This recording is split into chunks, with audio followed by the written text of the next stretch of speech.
Diz assim: eu sou convertida, batizada e gostaria de saber se, ao ter tido relações com um homem do mundo, se posso pensar em casamento ainda. Pois se houve conjunção carnal, pressupõe-se que estou ligado a essa pessoa e eu nunca me casei no papel.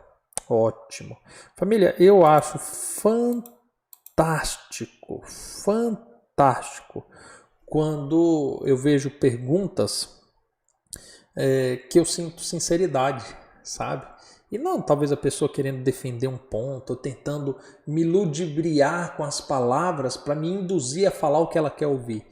A situação aqui do e-mail é bacana porque assim, a pessoa se converteu, é uma recém-batizada, conheceu a Cristo, se apaixonou por Cristo e quer caminhar essa vida cristã.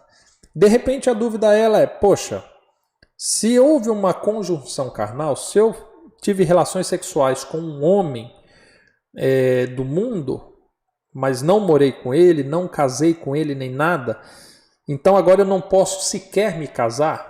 Bem, calma, vamos entender o seguinte.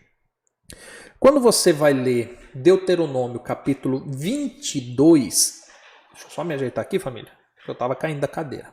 Deixa ele beber uma aguinha. Quando você vai ler capítulo 22 do livro de Deuteronômio, você vai perceber que ali existem alguns casos, algumas situações de relações sexuais. E aí identifica a sua questão, por exemplo, uma relação sexual sem envolvimento de relacionamento, no caso de adultério, né? Enfim, tem N situações, casos de estupro, Deuteronômio capítulo 22. E aí o que acontece? Diante disso, eu vou resumir aqui para você. A relação sexual sem um envolvimento de relacionamento, sem deixar pai e mãe, sem a pretensão de um casamento, a Bíblia identifica este ato como prostituição. Ou seja, se você foi para a balada, você encontrou uma pessoa e aí vocês ficaram, né, rolou um crush, né, como os jovens de hoje falam, e aí vocês acabaram tendo relações sexuais, então houve de fato uma prostituição. Se porventura vocês eram namorados, mas não havia no fundo aquela intenção de casamento e tal, ou até tinha, mas acabou o relacionamento antes disso, mas houve a relação sexual, então a Bíblia identifica isso como fornicação. Ou seja, vocês tinham um relacionamento, mas antes de deixarem pai e mãe irem morar sob o mesmo teto, vocês tiveram a relação sexual.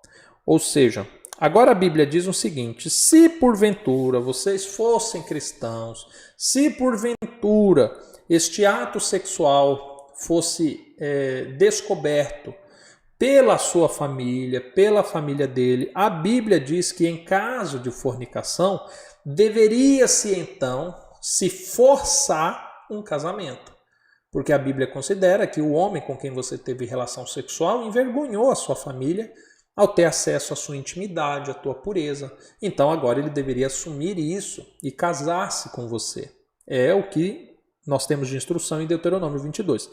Entretanto, se este ato não foi descoberto, se a família dele não se importou com isso, se a sua não soube, não foi atrás, então configura-se como um pecado de prostituição.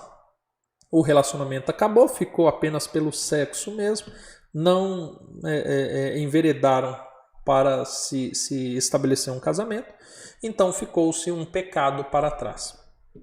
Você pode se casar com alguém? Claro que pode, porque você não é uma só carne com esse homem que você teve relacionamento sexual. Entretanto, entenda que não foi apenas um relacionamento sexual, não foi apenas sexo, não foi apenas um caso de namorados, foi um pecado. A Bíblia considera isso um pecado. E o pecado faz separação entre nós e Deus. Então se faz necessário que o pecado seja confessado a Deus, seja abandonado, ou seja, você esquece essa possibilidade de ter relações sexuais com qualquer outro homem, sob qualquer outra situação. E diante disso, agora você se dedica a buscar a misericórdia de Deus. Então confessou o seu pecado, abandonou esse pecado e agora está buscando a Deus pela misericórdia, é certo que Deus há de ter misericórdia de você. E entenda que por causa desse pecado, a melhor coisa que tem é você aguardar até o momento em que você sinta que você está perdoada, que você está livre dessa condenação. E agora você se incline a Deus na busca de um homem, primeiro, que seja cristão, que seja temente a Deus, que venha a somar na sua caminhada cristã.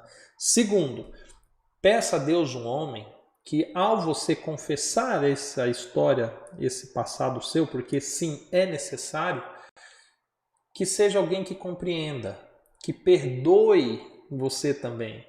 Diego, que loucura, como assim perdoar? Não fiz nada contra ele. Acredite, o melhor termo é esse, que perdoe. Porque se você achar um homem temente a Deus, que queira uma varoa, uma mulher, que lhe seja idônea, que lhe seja uma mulher sábia, ele vai praticamente se sentir traído ao saber que você já teve relação sexual com outro homem antes dele. Então peça a Deus que mande um homem que já lhe perdoe por isso, que aceite essa circunstância e que esteja disposto a de fato estar contigo por toda a vida. Tá bom?